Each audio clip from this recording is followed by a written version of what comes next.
पहली श्रवण भक्ति। श्रवण यानी सुनना, प्रभु के गुणों को, लीलाओं को, महिमाओं को सुनना मात्र ही प्रभु की भक्ति है। आप में से कोई प्रेमानंद जी को सुनता होगा, कोई मुरारी बाबू को, कोई इंद्रेश जी को, कोई अनुरुद्ध जी को। ठाकुर जी के प्रवचन वो कहते हैं, अपन श्रद्धा पूर्वक सुनते हैं। सुनते समय आप देखेंगे रोंगटे खड़े हो जाते हैं। उस समय आप प्रभु की श्रवण भक्ति कर रहे हैं। कोई अलग से नहीं करना है, ये भक्ति आप सभी करते हैं। दूसरी उससे भी सरल कीर्तन।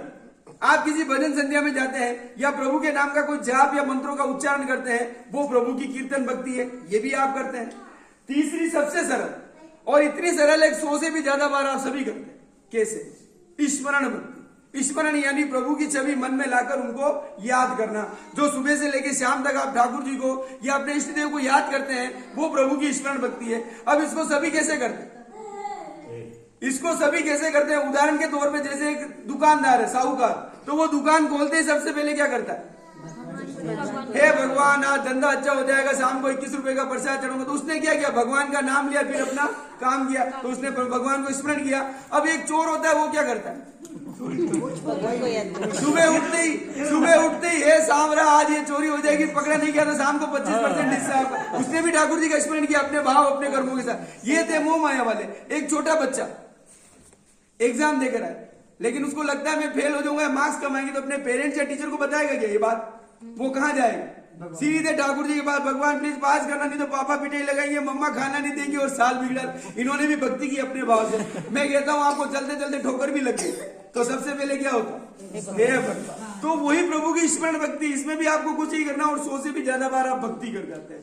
चौथी है पाद सेवन भक्ति। इसमें आप सभी गलती करते हैं। कहा? पाद सेवन यानी प्रभु के चरणों की भक्ति। अमुक लोग हैं आप सभी घर पे ठाकुर जी की सेवा पूजा या उनके दर्शन करते, नॉर्मल आप क्या करते? आप मुखार बिंदु से चालू करते, चरणों में उतरते, वहां पुष्प अर्पित और नमस्कार, सभी यही करते हैं। ये गलत है।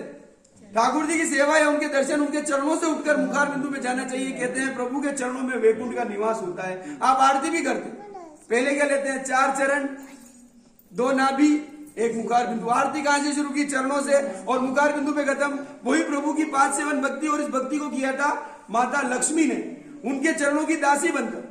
माता लक्ष्मी कहाँ विराजमान है? प्रभु विष्णु के चरणों में। कलयुग में लोगों को क्या चाहिए? लक्ष्मी जी। तो ये उत्तर आ गया आपका। ये मैं भक्तियां बता रहा हूँ, कोई करनी नहीं है, ऑलरेडी आप करते हैं। अब अर्चन भक्ति और वंदन भक्ति तो आप रोज घर पे कर रहे हैं। अर्चना आप दिया, अगरबत्ती, पुष्प, नारियल प्रसाद चढ़ाकर ठाकुर जी की अर्चना करते हैं। उसके बाद उनकी वंदना करते हैं। प्रभु हमने भोग लगाया, आप आइए इसे ग्रहण कीजिए, स्वीकार कीजिए। अब मुझे बताइए, मैंने जो 6 भक्ति बताई थी, इसमें आपका क्या लगा? कुछ भी नहीं। लेकिन आप रोज इन भक्तियों को भाव से करते हैं। यही प्रभु की भाव की भक्तियां हैं। अब आती है 3 भक्ति देवताओं। ये इंसान के बस में नहीं। एक है दास्य भक्ति। दास्य भक्ति वो है जो प्रभु श्री राम के प्रति हनुमान जी ने दास बनकर, सेवक बनकर जो भक्ति की, वो दास्य भक्ति। फिर आती है सख्य भक्ति, मित्रता, जो श्री कृष्ण के प्रति सुदामा जी ने गरीब मित्र बन के निकले। 9वीं है आत्मनिवेदन, स्वयं को समर्पित करना, जो महर्षि, ऋषि, योगी आपने देखा होगा ध्यान में लीन हो जाते हैं। आत्मा को परमात्मा में लीन करना, इसे आत्मनिवेदन भक्ति कहते हैं। यह 9दा भक्ति के 9 प्रकार है। अब इससे भी बड़ी भक्ति एक और है जो आप सभी करते हैं। बताइए कौन सी? स्पेशल आपके लिए ग्रुप बड़ा है इसलिए बता रहा हूं। वंदन भक्ति। कर्म सांसारिक भक्ति। कर्म सांसारिक बड़ी भक्ति सबसे बड़ी है। कैसे? कर्म सांसारिक भक्ति में लेडीज और जेंट्स दोनों सुनेंगे। पहले लेडीज, जो भी लेडीज और जेंट्स से पहले लेडीज। अब जेंट्स जब काम पर जाता है तो आप लेडीज लोग सोचते हैं क्या करता होगा, लेकिन जब वो काम पर जाता है ना, तो 12 घंटा वो इतनी मेहनत, मजदूरी, मशक्कत, कितनी परेशानी उठाता है। जाते सबसे पहले बॉस का ताना, 5 मिनट लेट आ गए, खोपड़ा खराब हो जाता है। उसके बाद वो अगर मिस्त्री है, पाना लिया, हाथ में लग गई, वो आकर नहीं बोलेगा, वो दर्द को सहन कर लेगा और धूप बारिश कुछ भी नहीं देगा। ये जेंट्स चलते रहते हैं। किसके लिए? परिवार के लिए चलते हैं ना। अब जब वो शाम को घर पर आए तो सभी लेडीज का क्या फर्ज है?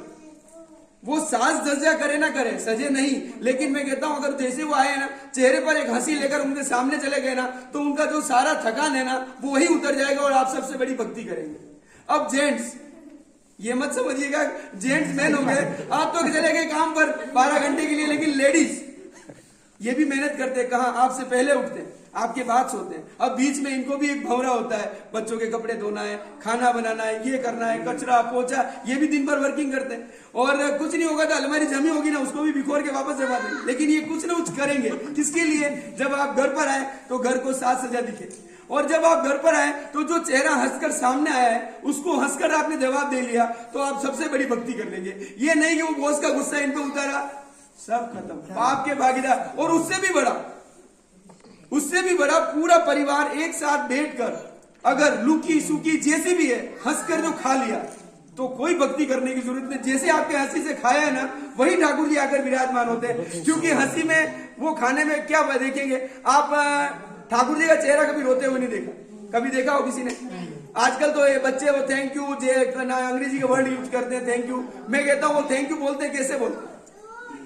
थैंक यू, देखिएगा, थैंक यू, जय श्री कृष्ण।